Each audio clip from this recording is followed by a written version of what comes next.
Buenas tardes. Bueno, vamos a hablar ahora sobre el tema específico de las normas técnicas ferroviarias. Para eso, en primer lugar, quería hacer una pequeña distinción de los diferentes tipos de normas que hay. Podemos tener normas de seguridad, normas de orden público, de mantenimiento, de construcción o de procedimiento, también llamadas de medios y de resultados. Lo primero que me gustaría comentar es la diferencia que hay entre las normas de mantenimiento y las normas de seguridad. Las tolerancias que tiene las tareas de mantenimiento tienen valores que permiten, por ejemplo, hacer llegar una formación a taller o tomarse un margen para organizar una tarea de restauración de una vía.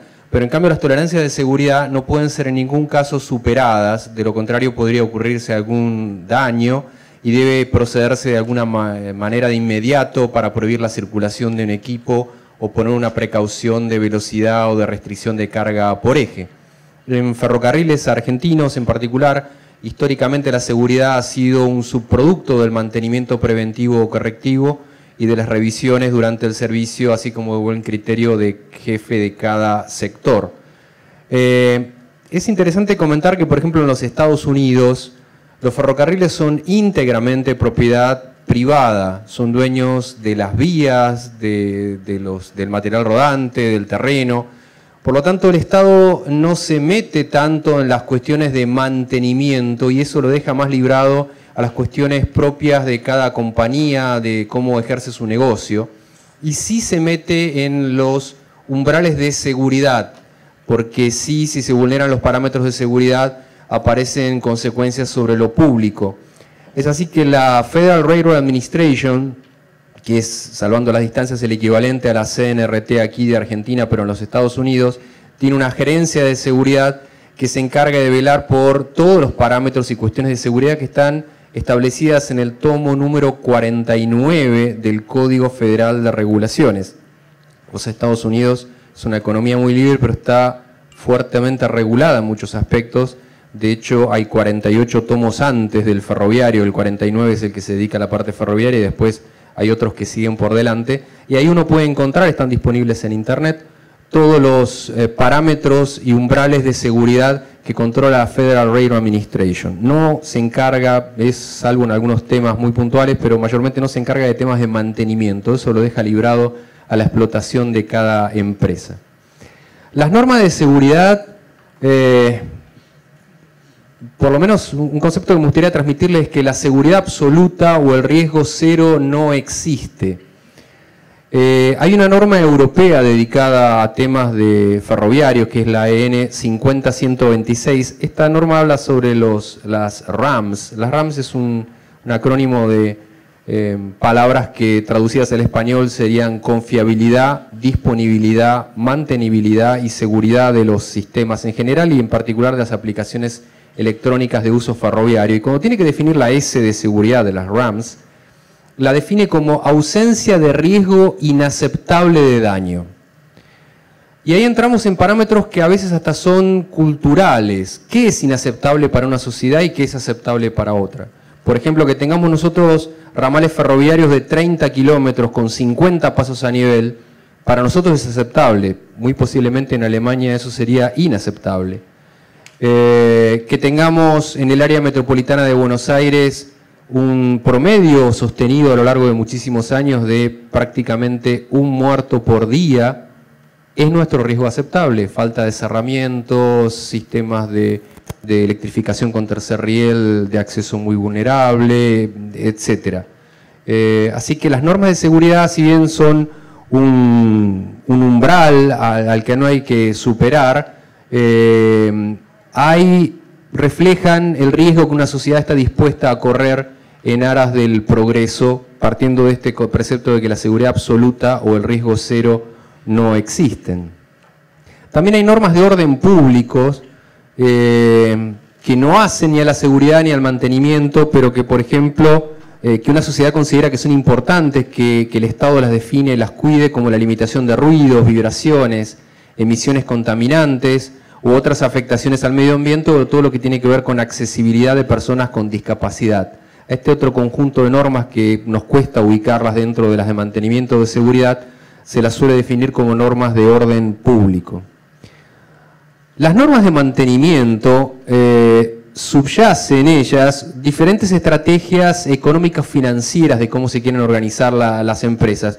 Uno podría utilizar los elementos sin hacer ningún gasto de mantenimiento hasta que se consuman, o puede hacer tareas periódicas que procuran alargarle la vida útil. En general el propietario va a tratar de disminuir los costos en el largo plazo, pero un inquilino, un concesionario, si el propietario no lo obliga, a lo contrario, podría intentar evitar gastos en el corto plazo y diferirlos para que aparezcan en el largo plazo.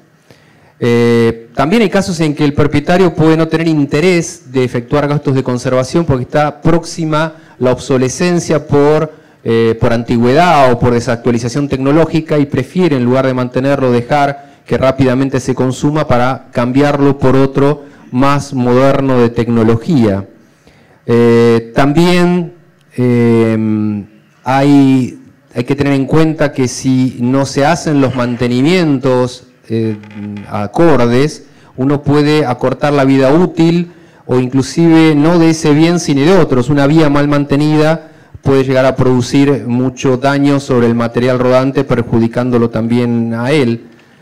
Todo esto interviene cuando se definen las normas de mantenimiento y subyacen estrategias económico y financieras. En general, las normas de mantenimiento resultan necesarias para satisfacer los requerimientos de seguridad y de orden público al menor costo posible, y también tienden a asegurar el logro de cuestiones que hacen al confort y la calidad del servicio.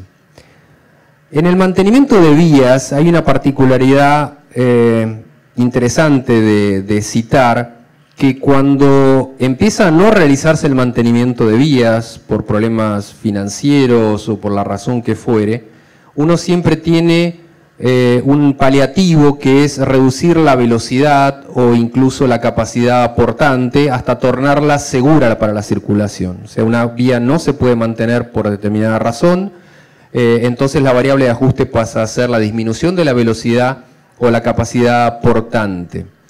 Los límites en el mantenimiento de vía pasan a ser cuando no se puede circular, porque realmente ya en el punto no se puede pasar, o si no la precaución es tan baja por tanta distancia que se entra en el ralenti del material rodante, que si no se recalienta y no se puede poner.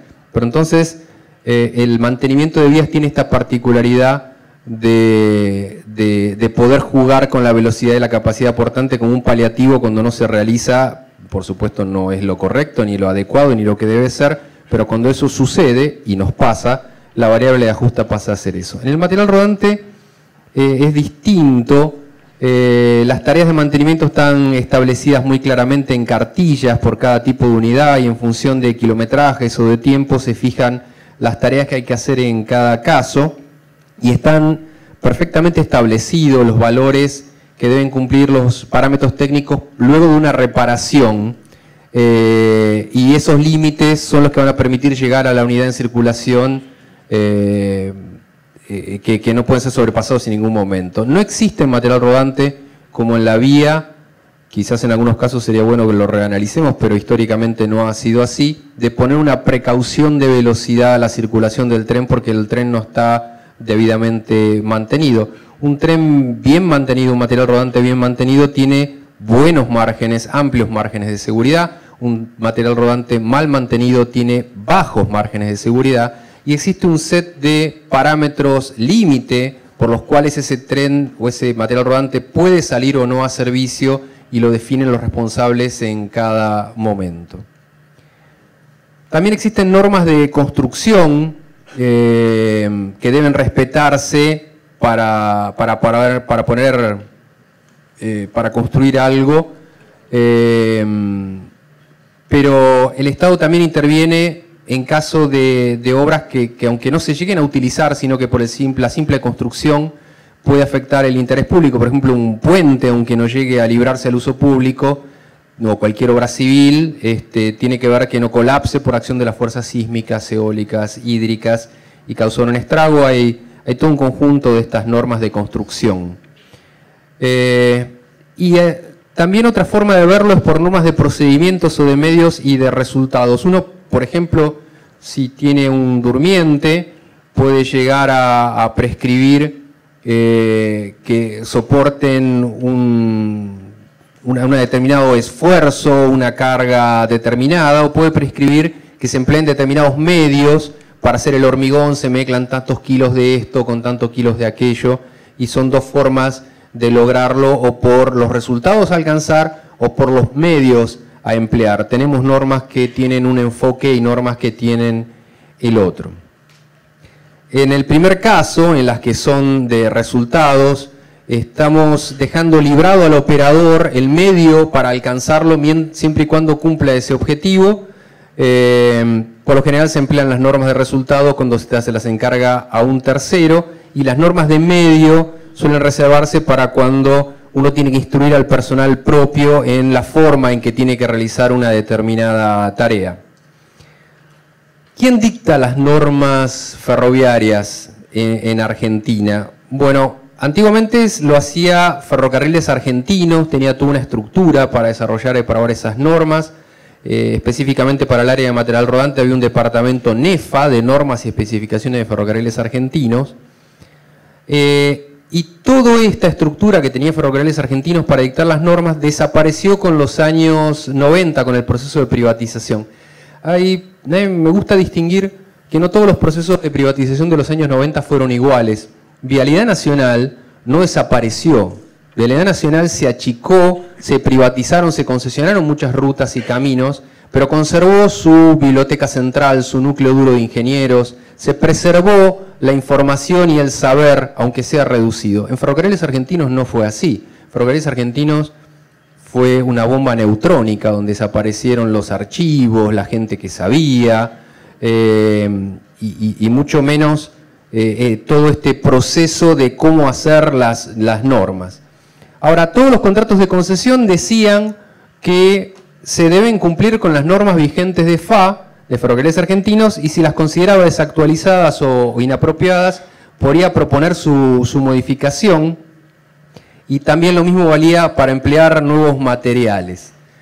El Estado en la privatización de los años 90 hubo dos reformas del Estado, no sé si la recuerdan, la primera reforma del Estado y la segunda. En la primera reforma del Estado, los incipientes entes de control que se generaron tenían capacidad normativa. Por ejemplo, en ferrocarriles, el primero en crearse fue la CNTF, la Comisión Nacional de Transporte Ferroviario, que tenía capacidad de dictar normas. Pero en la segunda reforma del Estado, toda la capacidad normativa y regulatoria, en definitiva regular en gran medida es dictar normas, quedó en nivel de las secretarías para arriba, y quedaron los organismos de control como organismos puramente de control y fiscalización. Paradójicamente, donde yo trabajo, que es la Comisión Nacional de Regulación del Transporte, no regula. Está en el nombre nada más. Somos control y fiscalización. Regular, que es dictar normas, fijar tarifas, rescindir concesiones, queda todo en niveles de Secretaría de Transporte hacia adelante. En ese contexto, el hecho de aprobar nuevas normas técnicas quedó en cabeza de la Secretaría de Transporte. Y por diversas razones ha sido poco lo que se pudo hacer hasta ahora en ese sentido normativo ferroviario específico. ¿Cuál es el escenario normativo actual en el que nos encontramos? En reglas operativas, Ferrocarriles Argentinos, al momento de los años 90 de la privatización, partía de un único reglamento operativo que era el RITO. Este reglamento se hizo allá por los tiempos de creación de EFEA, la empresa de ferrocarriles de Estado argentino, hacia los años 50.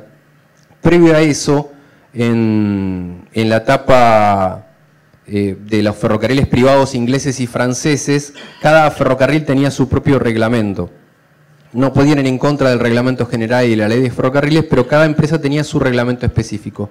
Una de las primeras cosas que se hacen con el proceso de nacionalización, que empieza en 1948, fue crear un único reglamento que aglutine a todos esos otros reglamentos, y ese se mantuvo hasta los años 90. Subyace en las concesiones metropolitanas de pasajeros, que sigue vigente el RITO, Reglamento Interno Técnico Operativo, y en la vía Mar del Plata o algunos servicios del interior, Río Negro, que no han adoptado otro reglamento. Pero los ferrocarriles de cargas modificaron sustancialmente sus reglamentos operativos. Hoy se hablaba mucho de las productividades y las eficiencias. Realmente Ferrocarriles Argentinos, el ferrocarril en Argentina, en el proceso de privatización de los años 90, como muchos de ustedes saben, pasó de tener 100.000 empleados a 20.000 empleados. Eso hizo disparar muchísimas productividades. ¿Cómo fue que se pudo pasar a 1/5 del personal y seguir funcionando? Bueno, en gran medida, pues se cambiaron las reglas operativas, se cambió la filosofía británica de ir de estación en estación con bloqueo absoluto, haciendo como un pasamano en una carrera de postas de una estación a otra, y se pasó a un sistema centralizado por radio donde se da la orden desde un único puesto central directamente a la tripulación.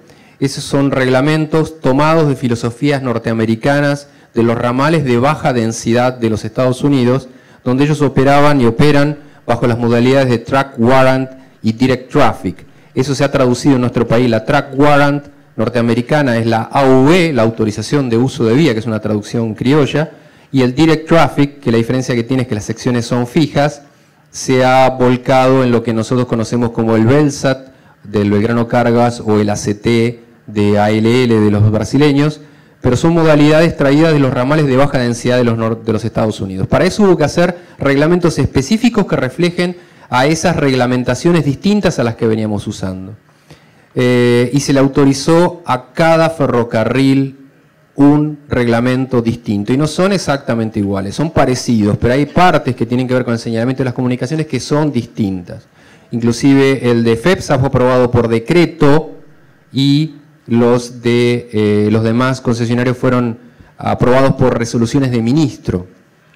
¿Cómo es la pirámide reglamentaria en la ferrocarriles de superficie de la Argentina? Bueno, por encima de todo tenemos la Ley General de Ferrocarriles, la número 2873 del año 1891, con sus actualizaciones, pero aún vigente, y el Reglamento General de Ferrocarriles, que es el reglamentario de la Ley de Ferrocarriles, donde define cómo se deben explotar conceptualmente nuestros ferrocarriles. Luego vienen los reglamentos específicos de cada ferrocarril. Ningún reglamento específico puede ir en contra del reglamento general ni de la ley. Se arma esta pirámide como en cualquier estructura jurídica. Esos reglamentos específicos son el rito, que si bien apareció por los años 50, se terminó de aprobar formalmente por una resolución del Secretario de Transporte de 1963. O sea, el rito tiene jerarquía de una resolución de Secretaría de Transporte. Y luego aparecen los reglamentos operativos de los diferentes ferrocarriles de carga, donde hay uno por decreto y los demás por resolución de ministro. O sea, en el caso de FEPSA, si quisiéramos modificar el reglamento, hay que ir a un decreto presidencial. Y luego hay suplementos y anexos de reglamentos ya aún más específicos, ya no para un ferrocarril, sino para un ramal, donde hay algún sistema de señalamiento nuevo, los reglamentos SEAL, señalamientos eléctricos automáticos luminosos, como tienen los sistemas de origen norteamericanos que hay en muchos ferrocarriles metropolitanos, en el Urquiza, en el San Martín, en el Belgrano Sur. El sistema Siemens instalado en la línea Tigre también tiene su SEAL, y el sistema francés del Sarmiento también tiene el suyo. Y el del ROCA, que explica el señalamiento japonés, también tiene uno que fue aprobado por un boletín de ferrocarriles argentinos. En material rodante tenemos cartillas de mantenimiento donde están claros los valores con los que puede salir de taller una unidad luego de una reparación y los límites de condenación que puede haber en circulación, los límites de seguridad. Y ahí tenemos una mezcla de normas europeas, antiguas UIC, actuales EN, y AR, por decirlo algo de forma muy grosera. Nuestros sistemas de vagones de cargas responden mayormente a las normas americanas AR, y nuestros coches de pasajeros responden a las normas europeas. Eso no es así. Brasil, por ejemplo, se ha volcado íntegramente a las normas americanas AR. Argentina tiene esta dualidad que a veces nos trae bastante líos. Y un tema que merecería una charla aparte es el tema de habilitación de material rodante, que tiene pautas poco claras aún hoy en día. Material rodante también tiene un gran vacío de actualización normativa. Desde que desapareció Ferrocarriles Argentinos en los años 90 y tenía las normas que había podido copiar o conseguir hasta ese momento, no se ha actualizado tecnológicamente ninguna. Eso nos ha traído desafíos interesantes a la hora de comprar estos 1.200 coches que nos contaba esta mañana el ingeniero Barido, que es qué pedirle a los chinos. Le vamos a pedir las normas viejas o atrasadas tecnológicamente que teníamos en muchos aspectos, y debimos recurrir en forma supletoria a normas internacionales. Por ejemplo, los coches chinos para la línea Sarmiento, todo lo que tiene que ver con el comportamiento frente a impactos, frente a choques, y con la importancia que todos se imaginarán que tiene eso en el Sarmiento, hubo que recurrir a una norma EN 15227 del año 2008, donde se le ha pedido a los chinos que se cumpla con la categoría C1, que es la más exigente, donde hay toda una serie de sistemas anti-climber para que no se monten un coche contra otro, y toda una serie de fusibles mecánicos que se van colapsando en el sistema de enganche, de manera de ir absorbiendo en forma progresiva las deformaciones que se producen, y hasta 36 kilómetros por hora que se produzcan impacto por suma de velocidades relativas en un choque de frente, o un camión parado de 80 toneladas en un paso a nivel que se le impacta hasta 36 kilómetros por hora. Todos estos dispositivos de fusibles mecánicos colapsan consecuentemente, y uno después los puede cambiar y no se afecta estructuralmente el tren. Esto hubo que sacarlo de normas europeas. Las normas nuestras de material rodante claramente habían quedado muy desactualizadas en ese campo. También lo que tiene que ver con los requisitos estructurales de dimensionamiento, se hubo que recurrir a otra norma europea que fija las toneladas que tiene que ser sometido una estructura a nivel de los bastidores, luego de la cual no tiene que haber ninguna deformación permanente que se detecta con string gauge, que se pone en todos los lugares estratégicos, especialmente en las esquinas de las ventanas y de las puertas. Eso también, se ha pedido la categoría P3, que es la que se utiliza para trenes metropolitanos livianos que deben soportar 800 kilonewton, 80 toneladas aproximadamente de fuerza de compresión. Ahí también hubo que recurrir otra vez a una norma europea por falta de una norma local. En vía tenemos normas de conservación heredadas de Francia, del convenio con Soferriel, que había hecho Ferrocarriles Argentino, de los años 60, o sea, estaban pensados para una administración estatal con una mezcla de criterios técnicos y económicos en base a ciclos, de manera tal de que cuando tenga que volver al ciclo, por ejemplo en 5 años, no se haya degradado tanto que me sea demasiado no económico levantar el nivel de esa vía. Es una mezcla de cuestiones, de parámetros de resultado y de medios, de lo que hablábamos hoy, de los ciclos, de cada cuánto hay que hacer qué tareas para ver que eso se mantenga. O sea que estamos teniendo como norma de mantenimiento, de conservación de vía, la filosofía francesa de los años 60. Y eso ha sido el deber ser que han tenido que respetar todos los concesionarios en los contratos. Fija revisiones integrales y fuera de revisiones integrales con ciclos de tareas a realizar. Y todo esto está enfocado a el mantenimiento de la vía. No hay una norma específica vigente de seguridad de vía. Sí hay una propuesta de norma que hemos circulado internamente, hay una propuesta de norma ALAF, que es de adhesión, no es obligatoria. ALAF es la Asociación Latinoamericana de Ferrocarriles, y uno puede adherirse a esa norma, pero no es de cumplimiento obligatorio. Y para generar ese proyecto de norma de seguridad nos inspiramos en la norma norteamericana, con esto de que yo les comentaba de que ellos se fijan en los umbrales del punto límite de la seguridad. Pero todavía es el día de hoy que no la tenemos aprobada. En señalamiento de energía eléctrica hay una inexistencia tremenda de normas, solo se recurre a criterios de los fabricantes. En señalamiento se suele decir que se cumpla con el rito, con el reglamento, pero es muy poco lo que dice de lo que espera de un señalamiento. Sí, el doble recubrimiento, los aspectos, cómo están ubicados, pero a poco de entrar un poco más allá, no hay una exigencia clara, y ahí compramos dentro del paquete la filosofía del país de origen. Tenemos señalamientos norteamericanos, alemanes, franceses y japoneses. Y en estas cosas difusas, no explicadas por el rito, tenemos dentro la filosofía de cada uno de esos países, y no es exactamente igual. Y por poner un ejemplo tonto, la señal de partida de una estación terminal. Hay estaciones terminales de nuestra ciudad de Buenos Aires que el tren sale con amarillo, y otras que sale con verde. ¿Está mal? No, no está mal. Verde, tengo la vía libre; amarillo, porque voy a salir seguramente por toda la zona de cambios con precaución. No va a pasar nada que una estación terminal esté con un criterio y esta estación terminal esté con el otro, pero habla de una ausencia de un criterio nacional que no está definido. No existen entonces pautas nacionales de cómo hacer un señalamiento tipo Argentina, no lo hemos definido todavía. En pasos a nivel hay exigencias de protección, son claras y estrictas, pero un alto grado incumplidas o incumplibles, sin definir un mientras tanto. Tiene una forma bastante compleja para generar las cuestiones. La normativa ferroviaria y la normativa vial se agrupan en estos dos casos.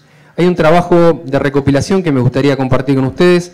Cuando yo les decía que había caído la bomba neutrónica y que todos los contratos decían que debían cumplirse con las normas vigentes en Ferrocarriles Argentinos, yo tenía miedo que un compañero venga un día y me diga, bueno, ¿me las da todas las normas vigentes? Y en muchos casos no las teníamos. Lo que hicimos fue un trabajo descomunal de informatización y de conseguirlas, y está disponible en esta página de internet, www.snrt.gov.ar. En el desplegable de la izquierda hay una solapa que dice normativa, de ahí se va una otra solapa que es normativa ferroviaria, y se va a encontrar 1.425 normas disponibles en forma absolutamente gratuita. Consideramos que es una cuestión, muchos países sé que cobran las normas para acceder, para nosotros hemos entendido, yo en lo personal y hasta que me digan lo contrario, de que esto es una cuestión de docencia, de que volvamos a creer en las normas, que difundamos las normas, que conozcamos las normas, y me parecía más importante que estén fácilmente accesibles en forma gratuita, y eso está en la página de internet. Ante todo este horizonte, ¿cuál es la propuesta? Es imprescindible crear un organismo específico dedicado a normas técnicas ferroviarias. No lo tenemos y lo necesitamos. Es esencial. Y para no hacerlo ambiguo, propongo tomar como punto de partida la propuesta que ha hecho mi colega, amigo Alejandro Leonetti, de crear la Comisión Nacional de Normas y Especificaciones de Ferrocarriles, que está muy completa y con una visión muy interesante. La discutiremos, la mejoraremos, pero no es que tenemos que empezar de cero. Hay una propuesta muy importante en este sentido. Ese nuevo organismo debe trabajar muy en conjunto. El hacer normas tiene que ver también con el proceso de certificación, que no tenemos claramente un organismo que se dedica a certificación del cumplimiento de las normas. Organismo de homologación de nuevos productos, nuevos durmientes, nuevos trenes, nuevos sistemas de señalamiento, nuevas barreras. No está claro quién homologa esas cosas hoy en el escenario actual y no nos podemos dar ese lujo, tenemos que tener un organismo que se dedique a eso. Interactúa también las normas con el organismo de control, que es lo que tiene que controlar las normas vigentes, eso es esencial. Y también tiene que ver con la planificación. Yo no puedo planificar a largo plazo si las normas después me van a exigir otras cosas que se van a dar de patadas. Todo tiene que estar unido y la planificación está bastante diseminada. ¿Qué tiene que hacer eso? Ese conjunto, ese organismo nuevo tiene que revisar todo el cuerpo normativo, actualizarlo tecnológicamente, llenar vacíos, interpretarlas. Muchas normas dicen FA tiene que hacer esto. ¿Quién es FA? El concesionario, la CNRT, SOFSA, DIF. Hay que clarificar mucho. Si hace falta contratar servicios de países que saben más de esto o que han ya recorrido este camino y nos pueden ayudar, Renfe, la Deutsche Bahn, la Federal Railroad Administration. Pero no es copiar indiscriminadamente. Necesitamos normas a nuestra medida, cercanas a nuestra realidad, indiscutibles y cumplibles. Se debe lograr lo más exigente, razonable y efectivamente posible de realizar. Y lo digo desde la experiencia de haber cometido el error de pedir exigencias que después la realidad me dice que no se pueden cumplir. Y eso está muy mal.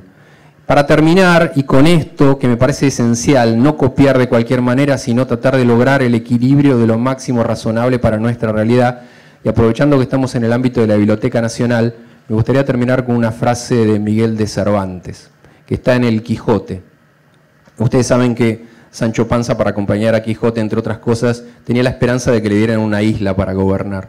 Y finalmente, para burlarse, unos duques le dan una isla para que él se crea que la va a gobernar. Y Don Quijote le manda a toda una serie de cartas recomendándole cómo tiene que gobernar una isla. Y en un momento dado le recomienda cómo tiene que hacer con las leyes. Leyes, ahora vamos a ver, en español activo lo llama pragmáticas. Pero eso es extensible a cualquier norma. Una norma técnica es también una ley en cierta medida. Y Don Quijote le recomienda a Sancho Panza: no hagas muchas pragmáticas, y si las hicieras, procura que sean buenas, y sobre todo que se guarden y cumplan, que las pragmáticas que no se guardan, lo mismo es que si no lo fuesen. Muchas gracias.